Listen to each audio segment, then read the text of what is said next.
Mas Jeb semua yang membackup. Iya benar. Jadi yang mengetahui banget lah kejadian gimana anak posisi sakit, nggak ada seorang ibunya gitu. Ya posisi anak pengen ASI tapi karena tidak ada. Pengen dipeluk ibu. Ya itu pas pagi-pagi saya bilang ini dari semalam bang, anak itu nggak tidur, nangis terus. Di ruangan penyelidik langsung merangkul ngajak duduk di ruang tamu. Mungkin kalau ada CCTV di ruang di situ mungkin ada. Masa ia hilang dalam lebih dari 1 bulan nggak diketahui? Kok kita income-nya segini? Ini mana? Iya kan? Kenapa tiba-tiba gitu loh? Nah, yang kejanggalan lagi yang kami ungkap di persidangan adalah ini setelah beberapa bulan ini dilaporkan, perusahaan itu tutup. Ini ada apa nih? Karena ada info juga yang kami dapat bahwa ada dugaan, ada isu-isu miring bahwa ini perusahaan atau pelapor ini itu punya utang gitu loh. Atau jangan-jangan dia yang ditumbalkan.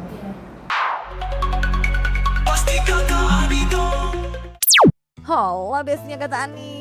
Besti, seorang ibu menyusui Evisa Fitri dituduh menggelapkan 63 ton ikan dari perusahaan tempatnya bekerja yang disebut senilai 1,7 miliar rupiah. Namun, miris di balik angka fantastis itu tersembunyi dugaan kejanggalan kriminalisasi yang dirasakannya hingga bayi yang jatuh sakit akibat dipisahkan paksa dari asupan ASI-nya Besti. Semua bermula pada tanggal 3 Juli 2025. Evi diduga dijebak dengan dalih rapat kerja, namun ia justru dibawa paksa oleh HRD ke Polsek Muara Baru yang kabarnya tanpa surat panggilan resmi, dan dikatakan Evi ponselnya pun disita, akses komunikasi diputus total.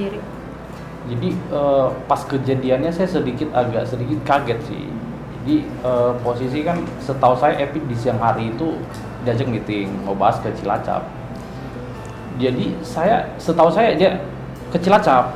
Sempat waktu itu ada FP nelpon berapa detik langsung mati. Saya telepon balik nggak diangkat-angkat lagi. Saya chat centang 1. Itu posisi udah sekitar jam 4 atau jam 5. Dan biasanya saya pulang kantor jam 7. Saya telepon FP centang 1 terus. Ini kemana nih FP ini? Saya pulang ke rumah. Mama mertua saya nanya, FP kemana? Kok biasanya bareng tiba-tiba sendiri? Saya juga tidak tahu. Saya telepon Epi terus berapa kali tidak pernah masuk. Akhirnya saya cek lah ke gudangnya. Saya jam 9 malam berangkat ke gudang, keliling gudang nanya-nanya, Epi kemana? Ada yang tahu Epi nggak kemana ya? Katanya tidak ada bang, tidak ada yang tahu. Karena seingat saya tadi Epi ketemu bosnya meeting di restonya, saya langsung ke sana ke resto gitu. Saya ketemu karyawan bosnya gitu. Saya tanya, kok mau Epi di sini ya? Epinya kemana gitu? Bahasa mereka tadi Epi sama orang kantor naik mobil dari jam 4, tapi kami tidak tahu kemana. Di situ saya bingung, apa dia benar-benar ke Cilacap? Saya Epi punya rekan kerja yang inisial M. Saya teleponin, saya chat. Dia centang 2 dibaca tapi tidak ada respon. Di situ pikiran saya udah tidak tenang. Kebetulan mertua saya nelpon, katanya anak nangis, ASI-nya habis. Lah otomatis saya pulang ke rumah jam 3. Saya lihat anak terbaring, posisi nangis karena emang gak ada ASI. Sampai subuh itu pun saya sama mama saya tidak tidur. Karena nunggu kabar Epi gitu. Ini Epi kemana? Apa jangan-jangan kecelakaan? Apa jangan nanti tiba-tiba nanti kita ditelepon dari pihak rumah sakit Epi kecelakaan di lindes stroke?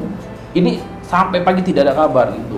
Dan di situ saya ngebel terus bapak rekan kerja inisial M tadi, tapi tidak ada respon. Mungkin nanti di ending ceritanya nanti rekan kerjanya ini mengatakan ke saya, waktu itu dulu saya tidak ngasih tahu ke abang, itu perintah bosnya Epi, katanya jangan kasih tahu keluarga Epi. Berarti abang tuh nggak tahu 1 kali 24 jam belum tahu? Tidak tahu. Di balik jeruji interogasi, Evi diduga mengalami siksaan fisik dan mental. Ia menyebut dilarang memompa ASI, meski payudaranya membengkak sakit. Ia sampai terpaksa memerah ASInya di toilet menggunakan sikat gigi, hanya agar bisa bertahan. Sementara itu bayinya yang tidak cocok susu formula akhirnya jatuh sakit hingga mengalami kejang hebat dan harus dilarikan ke rumah sakit. Itu yang pertama ngerasa sakit ya Mbak, karena kita aja 2 jam tidak memompa ASI, sakitnya luar biasa. Dan di situ saya berkali-kali minta izin ke toilet untuk mengeluarkan ASI supaya tidak sakit. Itu kepolisian bilang nanti dulu, tahan aja dulu Pak, saya izin mengabari suami saya, nanti dulu. Setelah itu beberapa menit ke depan, Pak, saya izin ngabarin suami saya kalau ada di sini, karena saya nggak memberitahu suami saya kalau saya dibawa ke Polsek. Nanti dulu, nanti juga saya ngabarin ke suami kamu. Lambat laut lagi sampai jam 10 malam saya minta izin untuk ke toilet, diizinin, dan di situ saya berusaha sebisa saya mengeluarkan ASI itu agar tidak sakit, karena memang di situ panas dingin. Tanpa bantuan pompa berarti? Tanpa bantuan pompa di situ. Dan di situ yang saya lakuin, karena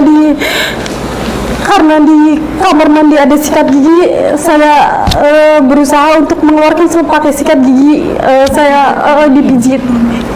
Dan di situ polisi bilang jangan lama-lama kamu di kamar mandi. Nah, sampai jam 2 malam saya nggak bisa tidur, saya disuruh ke ruangan pemeriksaan. Udah, kamu tidur di ruangan itu aja. Di situ saya gelisah karena memang sakit gitu. Sambil ditanya-tanya pun saya berkali-kali ngomong ke penyidik, Pak, ini saya ditanya-tanya, besok ditanya-tanya lagi enggak? Udah, kamu jawab aja. Pak, saya izin ngabarin suami saya karena suami saya nggak tahu kalau saya itu ada di sini. Tapi kata beliau nanti aja, selalu bilang nanti. Gimana? Ada permasalahan apa di kantor? Akhirnya dibawa ke Polsek sendiri? Perusahaan sih kehilangan 63 ton ikan. Yang bahkan KFI juga nggak tahu itu. Iya, bahkan kan seharusnya kepala gudang pun dipanggil meeting bareng-bareng gitu. Tapi ini tidak saya sendiri. Tim kuasa hukum Evi menemukan prosedur yang diduga ditabrak, di mana Evi ditahan sejak tanggal 3 Juli, namun laporan polisi baru dibuat tanggal 4 Juli pagi. Tak hanya itu aja, tuduhan penggelapan 63 ton ikan senilai 1,7 miliar juga dianggap tidak masuk akal, di mana suami Evi pun juga sempat tak habis pikir dengan tudingan yang kini membuat sang istri berstatus terdakwa. Adanya laporan polisi terdahulu dapat kami sampaikan bahwa seperti yang sudah kami tunjukkan, kapan dilaporkan, ini laporan polisi di tanggal 4 Juli 2025 pukul 8 WIB. Ini surat dari kepolisian loh ya, suratnya. Nah, berarti dia ditahan, diinterogasi tanpa adanya dasar gitu loh. Ditahan nggak disuruh pulang. Sedangkan dia ini ibu menyusui, ya kan? Dia punya anak yang masih rentan, yang mana umur anaknya di bawah 1 tahun. Iya. Kemudian LP-nya besoknya. Di tanggal 4, LP-nya baru dibuat. Nah, di tanggal 4 itu juga ini tidak adanya penyelidikan. Langsung dimulainya penyidikan. Ya kan? 4 Juli 2025. Nggak ada penyelidikan, tidak diselidiki dulu nih. Ya kan? Ini di tingkat polsek loh, di tingkat polsek. Nah, kemudian yang lebih membingungkannya lagi, dia ada surat mengatakan bahwa penangkapannya itu tanggal 4 nih. Naik sidik, belum ada penetapan tersangka, tapi sudah dikeluarkan surat penangkapan. Ini ya, ini surat asli ya, kami nggak ada manipulasi apa-apa. Kami mengacu pada ini, ya kan? 4 Juli 2025, pemberitahuan penangkapan. Nih, orang belum tersangka, tapi ditangkap. Untuk pelaporan sendiri perusahaan atau pribadi, Bang? Perusahaan. Kemudian, sorry agak ribet karena banyak nih dokumen ini.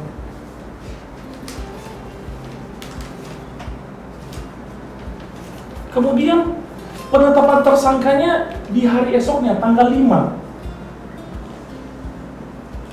Dibawa ke polsek tanggal 3, nggak ada LP yang tanggal 4. Langsung naik sidik juga di tanggal 4. Penangkapannya tanggal 4 itu suratnya, tapi penetapan tersangkanya itu di tanggal 5. Iya kan? Ini intelektual tulisnya gimana nih? Mungkin efeknya itu kita di bulan Agustus anak sempat masuk rumah sakit, itu sakit parah sampai kejang, matanya ke atas, jadi sering kejadian seperti itu. Mas Jeb semua yang membackup. Iya benar, jadi yang mengetahui banget lah kejadian gimana anak posisi sakit, nggak ada seorang ibunya gitu ya, posisi anak pengen ASI tapi karena tidak ada, Pengen dipeluk ibu. ya itu pas pagi-pagi saya bilang ini dari semalam bang, anak itu nggak tidur, nangis terus, sangat ibaratnya sangat melihat kejanggalan karena di posisi di sini kan benar-benar kan kita tidak kayak app ini benar-benar kita ya dituduhan sama di 1,7 M, kayak berasa itu duit, kenapa kita dituduh seperti begitu sedangkan kita hidup aja kita kalau dikatakan susah-susah gitu, apalagi kalau kita dituduh 1,7 M, mungkin dengan nominasi fantastik seperti begitu mungkin hidup saya bukan seperti. Jadi dulu saya pernah ngomong ke bosnya Epi pas ketemu, dia mengatakan Epi telah merugikan perusahaan saya 1,7 M. Saya mengatakan sama dia, Pak, kalau memang Epi merugikan perusahaan, hal kecil motor saya nggak nyicil Pak, saya beli cash. Mungkin kalau misalnya HP Epi itu juga ibaratnya nyicil Pak, nyicil, bukan kita beli cash. Kegetiran memuncak saat muncul dugaan pemerasan. Jeffrey mengaku dirangkul oknum aparat dan diminta menyediakan nominal uang yang fantastis. Lalu bagaimana upaya kubu Evi untuk bisa melepaskan tudingan telah menggelapkan 67 ton ikan di perusahaannya yang kini membuat Evi harus menjadi tahanan kota mengenakan gelang GPS untuk memastikan Evi tidak akan kabur. Jadi pas tepatnya di tanggal 6, Epi katanya mau dipindahin di Polres, mau dipindah, dan saya datang jam 7 malam di Polsek. Saya langsung ketemu di ruangan penyelidik, langsung merangkul, ngajak duduk di ruang tamu. Mungkin kalau ada CCTV di ruang di situ mungkin ada. Ke saya, Bang, nanti tidak usah pakai lawyer, nanti kita bantu di pengadilan nanti. Cukup kamu menyediakan uang 300 juta, 200 juta untuk di kejaksaan, 100 juta untuk di kepolisian. Dan di situ saya bingung, ini kenapa? Kemudian nggak ada, oke lah audit internal ada, tapi kan itu tidak bisa dijadikan dasar mutlak, ya kan? Harus ada kan audit eksternal, harus dicek dulu nih. Kemudian selanjutnya, masa iya hilang 63 ton ikan sejumlah 1,7 M dalam jangka waktu yang tahunan gitu loh, yang mereka bilang, loh selama ini apa? Berarti kan audit internal itu kan bohong dong. Masa setiap minggu, setiap bulan nggak ada audit internal kan? Berarti kan ini kan dikondisikan, cipta kondisi, ya kan? Bayangin aja lah Mbak, 63 ton ikan itu seperti yang kemarin kami dapat info, sekitar 11 tronton, 11, bukan 11 pick up, 11 tronton. Masa ya hilang dalam lebih dari 1 bulan nggak diketahui, kok kita income-nya segini, ini mana, iya kan? Kenapa tiba-tiba gitu loh? Nah, yang kejanggalan lagi, kami ungkap di persidangan adalah ini setelah beberapa bulan ini dilaporkan, perusahaan itu tutup. Ini ada apa nih? Karena beredar info juga yang kami dapat bahwa ada dugaan, ada isu-isu miring bahwa ini perusahaan atau pelapor ini itu punya utang gitu loh. Atau jangan-jangan dia yang ditumbalkan. Bukan tanpa alasan menduga Evi telah ditumbalkan. Kuasa hukum Evi pun mengungkap tentang CCTV yang rusak, HP yang disita, sementara menurut pihaknya ada bukti kliennya tidak melakukan hal yang seperti dituduhkan. Serta dugaan kriminalisasi dengan ditemukannya bukti tangkapan layar kepala gudang yang diduga menghasut agar Evi dipidana berat. Sidang Evi yang masih bergulir ini pun telah mendekati tuntutan Besti. Evi yang dengan penuh harap pun tak kuasa menahan pecah tangisnya yang menginginkan kebebasan. semoga segera terselesaikan sesuai harapan yang terbaik ya Besti. Jangan lupa like, subscribe, komen, dan share biar bisa dapetin video berita kece lainnya cuma di Kata Ani Besti.